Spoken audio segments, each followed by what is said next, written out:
Bueno, bienvenidos, bienvenidas, bienvenides a este nuevo video de Politólogos al Whisky, en este caso conversando de la víspera, en la víspera y conversando sobre la víspera de la asunción de Joe Biden como presidente de Estados Unidos y la salida de Donald Trump de dicho cargo.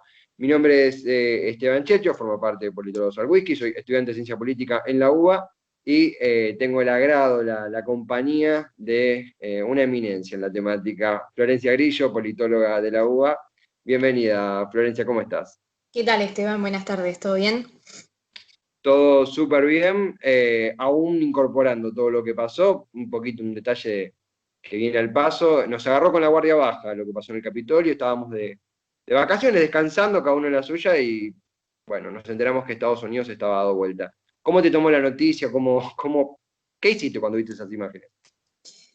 Fue desesperante, básicamente. Yo estaba con mi novio, que bueno, básicamente es un fotógrafo de Washington Post que se encarga de cubrir las protestas en DC, y estábamos los dos como, bueno, nos agarró las dos de vacaciones acá completamente en otra, viéndolo todo por Twitter minuto a minuto y viendo cómo Trump básicamente se desligaba de todo lo que estaba sucediendo, que eso fue como lo más caótico. Es decir, en un momento de crisis están saltando al Capitolio los propios seguidores del presidente y el presidente diciendo absolutamente nada.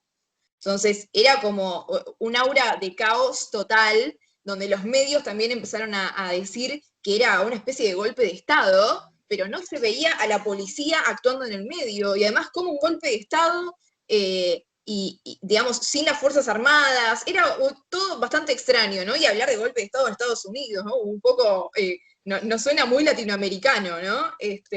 Muy extraño todo. Pero esto, bueno, es el resultado de los 4 años de la presidencia de Donald Trump y el caos que ha generado para la democracia y el debilitamiento de las instituciones democráticas, sobre todo a partir del último año, con las protestas por el asesinato de George Floyd. Yo creo que marcaron un punto de inflexión en la historia política, sobre todo el Partido Republicano, que hoy por hoy está completamente resquebrajado, ¿no? Entre los que apoyan el hoy segundo juicio político al presidente y los que quedan dentro del núcleo duro del presidente, que quedan nada más que 5 días en el poder, ¿no? Y esto me parece que abre un debate que va a ser cómo será el futuro de Donald Trump en la política estadounidense.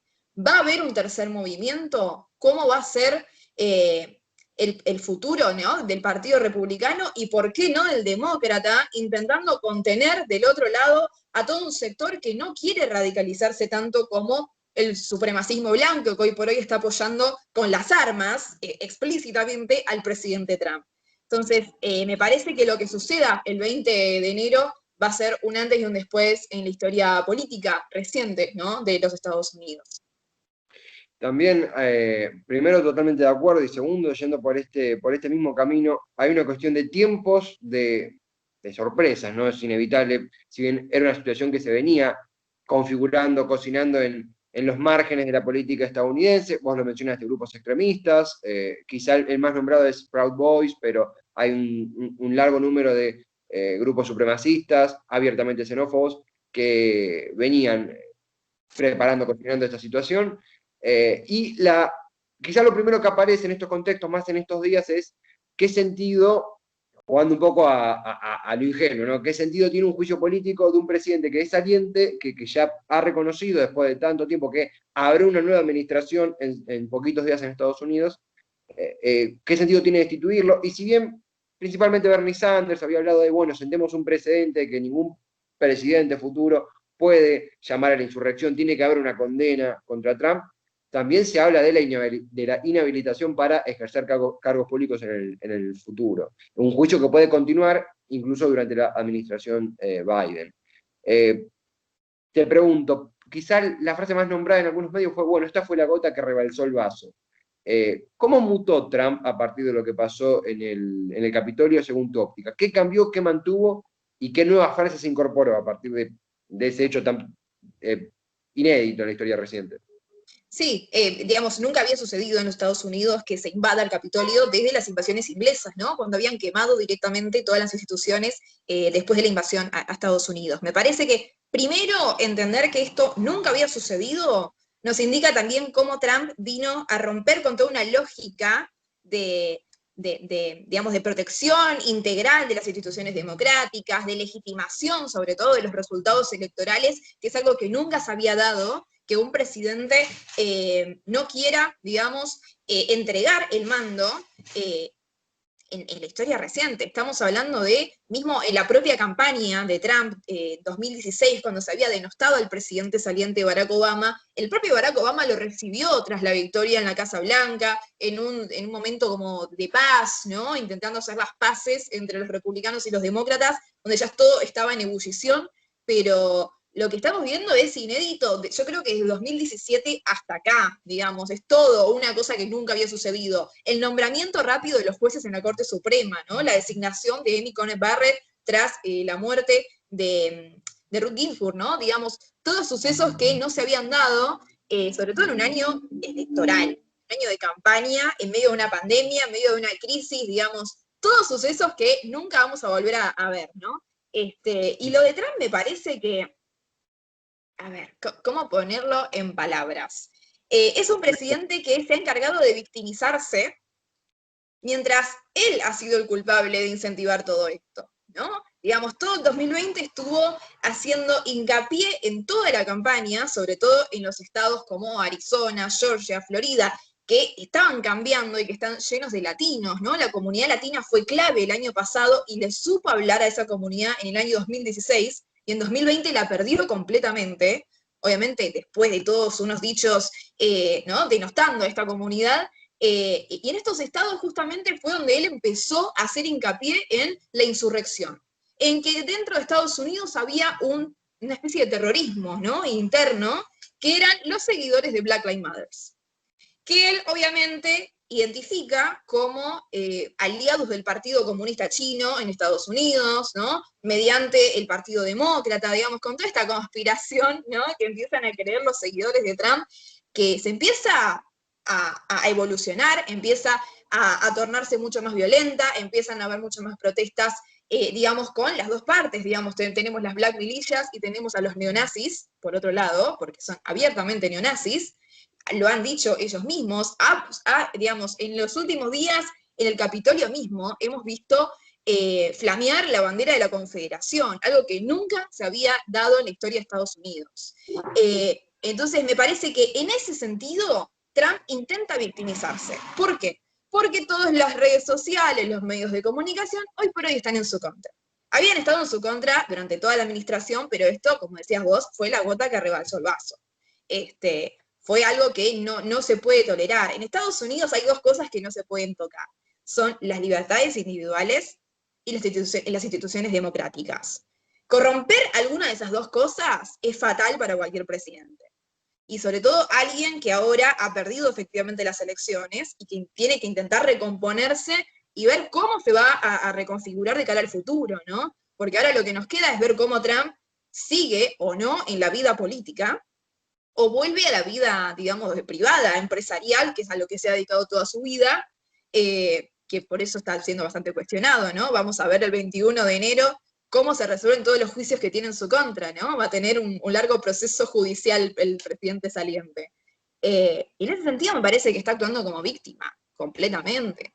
De hecho, algunos de los propios seguidores del presidente habían dicho, cuando habían sido entrevistados el 6 de enero afuera del Capitolio, que es que ellos pensaban que estaban luchando contra los seguidores de Antifa.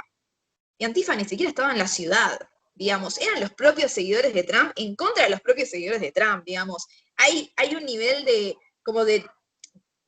disociación de la realidad que es bastante choqueante, en cierto sentido, y sobre todo, digamos, a mí lo que me preocupa es cómo va a seguir adelante el rol, digamos, del presidente. Porque esto resquebraja mucho la figura presidencial. Y Joe Biden va a asumir el 20 de enero y va a asumir con 7 millones de votos más que el presidente Trump, pero a mí lo que me preocupa es que esto no termina con Trump yéndose de la Casa Blanca. No. Tener a esta gente en la oposición me parece que va a ser mucho más grave que tenerla como oficialismo, digamos. Porque ellos están defendiendo algo que en realidad no sucedió, que es la no legitimidad, ¿no? de la asunción de Joe Biden. Entonces, me parece que ahí va a ser el punto clave que vamos a ver en las próximas semanas. Nos ha obligado todo lo que ha sucedido, mismo vos lo mencionaste, del 2016 a la fecha, desde que Trump es electo como candidato del Partido Republicano y todo lo que vino después, a replantar muchas ideas que se tenían sobre Estados Unidos, algunas más o menos en cuestión, pero nunca tan derrumbadas como en el último tiempo, principalmente que es una democracia que tiene los anticuerpos necesarios para evitar que todo lo que justamente ocurrió tomara lugar. Quedó demostrado que no es así, que la estructura era mucho más frágil de lo que creíamos. Trump pasa a ser civil a partir del 20 de enero, a una asunción a la que él ya dijo que no va a concurrir. Hay muchas cuestiones, incluso se habla de la propiedad de Trump, que cuánto puede perdurar él en el poder, una persona que supera los 70 años, eso es obviamente relativo y no se excede por completo, pero sí la herencia, las semillas que irá dejando de extremismos, lazos familiares y lecturas de la realidad completamente alineadas con los factores más extremistas de la política estadounidense. Uno podría decir, bueno, el Partido Republicano puede adoptar esto, capitalizarlo, es esclavo de esto, va a independizarse de eso y va a recuperar una línea mucho más centrista, una vida también, porque valga el acto fallido. Pero mencionaste esto de la tercera fuerza. El colegio electoral estadounidense justamente funciona como un cepo para las posibilidades de terceras fuerzas, pero valga la pregunta, ¿crees que puede surgir un desprendimiento del Partido Republicano o un partido netamente trumpista? ¿O aún es muy temprano para especular? ¿Vos qué sentís?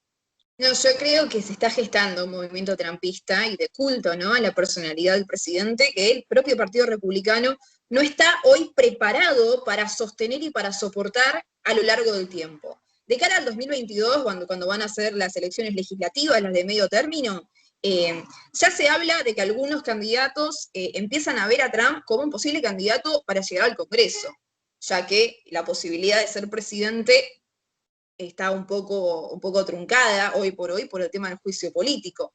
Pero lo podemos ver quizás como un líder que se queda como detrás de las sombras, ¿no? Y que va a poner quizás otras caras, como, no sé, Ted Cruz, por ejemplo, o Ivanka Trump, ¿no? O Marco Rubio, digo, distintos republicanos que están hoy asociados, ¿no?, al ala, digamos, al núcleo duro del presidente.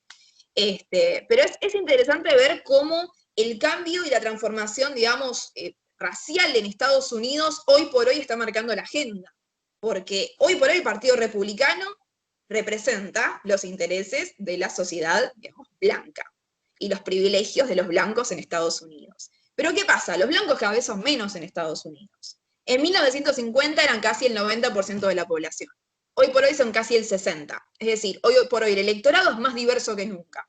Hay cada vez más latinos, más afroamericanos, más asiáticos, más inmigrantes y sobre todo más disidencias sexuales. Estos son los que hoy por hoy no están apoyando al presidente. Y de cara a un proyecto de futuro, el Partido Republicano hoy queda muy, digamos, disociado de la realidad social y racial que hoy por hoy está atravesando Estados Unidos. Y yo creo que la elección de Kamala Harris como vicepresidenta durante el año pasado, me parece que es como nos da la nota de que esa mayoría silenciosa, ¿no?, como la llamaba Trump en algún momento a los blancos, hoy por hoy la mayoría silenciosa está haciendo ruido, y son los afroamericanos.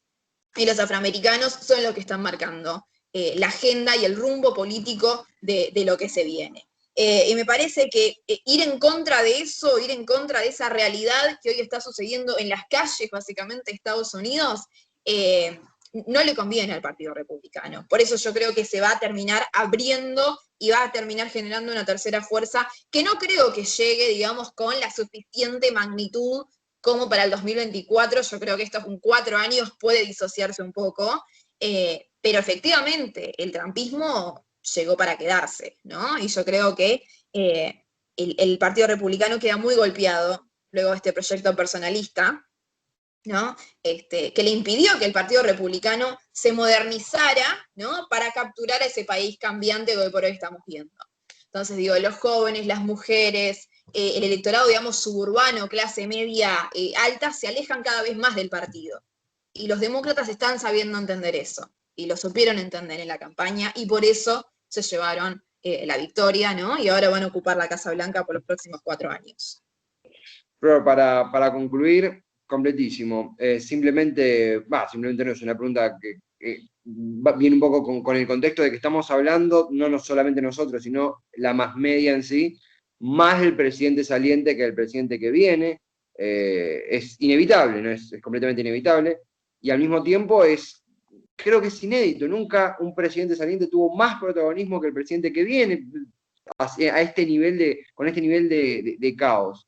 ¿Qué esperás? ¿Hay alguna especulación? ¿Hay alguna apreciación de lo que puede mencionar Biden? ¿Cuánto mencionará Biden a Trump o no durante su asunción? ¿O aún no hay demasiada información sobre cómo será el discurso del nuevo presidente estadounidense? Bueno, yo creo que el discurso de Biden, digamos, es hacer futurología un poco, ¿no? Pero me parece que va más por el lado de la unión, de la perseverancia, de hacer hincapié sobre todo en el coronavirus. Creo que es el eje, digamos, del gobierno de Biden por los primeros 100 días, básicamente. Ha hecho ya algunas declaraciones respecto a las ayudas, ¿no? Que se van a entregar en los primeros días de gobierno. Me parece que va a ir más por ese lado, ¿no? Por un discurso de unión, después de tanta polarización extrema que ha llevado a la muerte de cientos de personas en estos 4 años y al crecimiento exponencial, sobre todo, de las distintas organizaciones neonazis, supremacistas blancas y digamos, radicales. Me parece que los distintos estrategas del Partido Demócrata van a intentar captar al electorado con un discurso que trate de unir, ¿no? No solamente a los que han votado por Joe Biden, sino también a los indecisos que quedan después de lo que dejó, digamos, el 6 de enero, ¿no? La toma del Capitolio me parece que fue como un antes y un después en la historia de la democracia de Estados Unidos, y Joe Biden creo que va a hacer hincapié en eso, en decir, basta. Esto es el resultado del resquebrajamiento del sistema político, del resquebrajamiento y sobre todo el sometimiento de la democracia al culto del personalismo, algo que no había sucedido en Estados Unidos nunca, y me parece que el futuro, digamos, de la democracia no se funda en la victoria del Partido Republicano o el Demócrata, sino de que un presidente pueda defender en su rol de presidente la propia institución democrática. Entonces me parece que Joe Biden va a hacer hincapié en eso. Yo creo un discurso muy al estilo Obama, luego de la crisis del 2008, ¿no? Con un discurso de unión, parece que va a ser más por ese lado, pero bueno, veremos qué sucede y veremos si se llevan a cabo algunas protestas también por lado de los opositores, ¿no? De los opositores a partir del 20 de enero.